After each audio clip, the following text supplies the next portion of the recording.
honored guests, esteemed faculty, beloved family and friends, and most importantly, the graduating class of 2024. Yeah! My name is Valeria Garcia, and I am so blessed to celebrate this evening with you. We gather to honor our journey that has been both challenging and transformative as we walk with Christ. We did it! Let's take the opportunity to reflect on how lucky we are to have had the ability to further our education. Some of us even getting to live the athletic dream for another 4 years.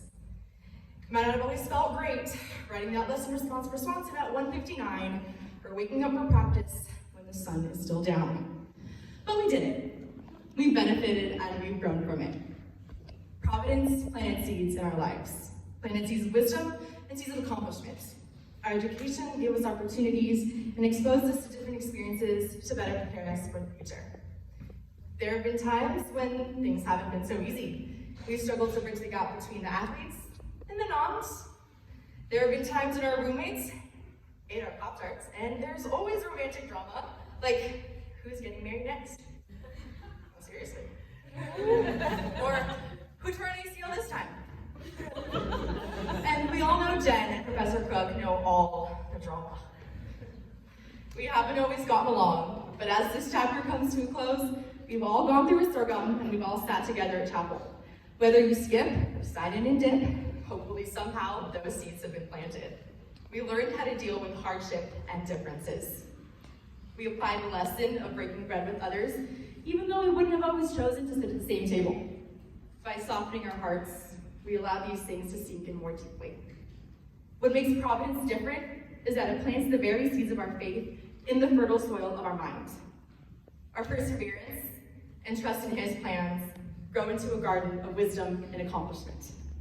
The seeds that this tiny liberal arts school has planted are going to grow differently as we go out into the world. Grounded in biblical truth, thoroughly educated in the liberal arts, and equipped to be virtuous citizens, we are ready to grow. We will be able to spread the good news that unites us and brought us all here together in the first place.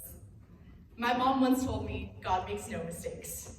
My dad taught me that to blossom, you must water your fertilizer. I didn't think. Providence taught me that to be successful in a secular world, you must go above and beyond and seek out your purpose for His glory. By establishing a firm foundation, I genuinely believed I was saved at Providence. By establishing that firm foundation, I love being able to go home and teach my little brother the things that I learned in Bible class, like how the shortest verse is Jesus wept. And in exchange, he tells me that he ate pretzels at Little Church, telling me that they symbolize the Holy Trinity. Whether you came here with little or strong faith, the community changed your heart for the better. As an athlete, I came to believe that my talents were God-given, not just my parents telling me to hit the ball just a little bit harder. And throughout my 8 years of playing volleyball, I now know the value of hard work, putting in extra effort, and standing up for myself. As a student, my ability to ask the difficult questions and challenge myself served to be one of the greatest lessons.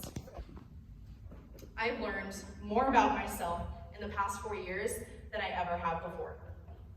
As a journalist, I learned how to apply biblical truth to the news and give a voice to the voiceless as Christ intended. Sometimes I feel like I don't want to leave just yet. Here I have felt freedom and connected to the world in ways I have never had before. Pasadena will always be my second home. And I'm sure the ArtGo and Lucky Boy employees will miss us just as much as we miss them. Whether or not you're continuing your education or joining the workforce, our faith will guide us through the uncertainty of life's journey. At 17, when I came to Providence, I worked hard, day in and day out, as I told myself that I would be someone someday. Graduating at 21, I now know that I was someone then, and I am someone now. And I can tell you that I have never felt closer to Jesus in my life than I do right in this moment. Although this feels like the end, it's actually the greatest beginning that you can imagine. Tomorrow really is the first day of the rest of our lives. So take a deep breath, praise God for the endless possibilities, and keep the faith. For you know Jesus, Jesus knows you. Matthew 17:20 reads, "Truly I tell you, if you have faith the size of a mustard seed, you can say to this mountain, 'Move from here to there,' and it will move. nothing will be impossible for you. We will continue to flourish as we use the blueprint of our education here to construct our lives with purpose, supported by the very pillars of faith that we have rooted here. We were born to share the good news.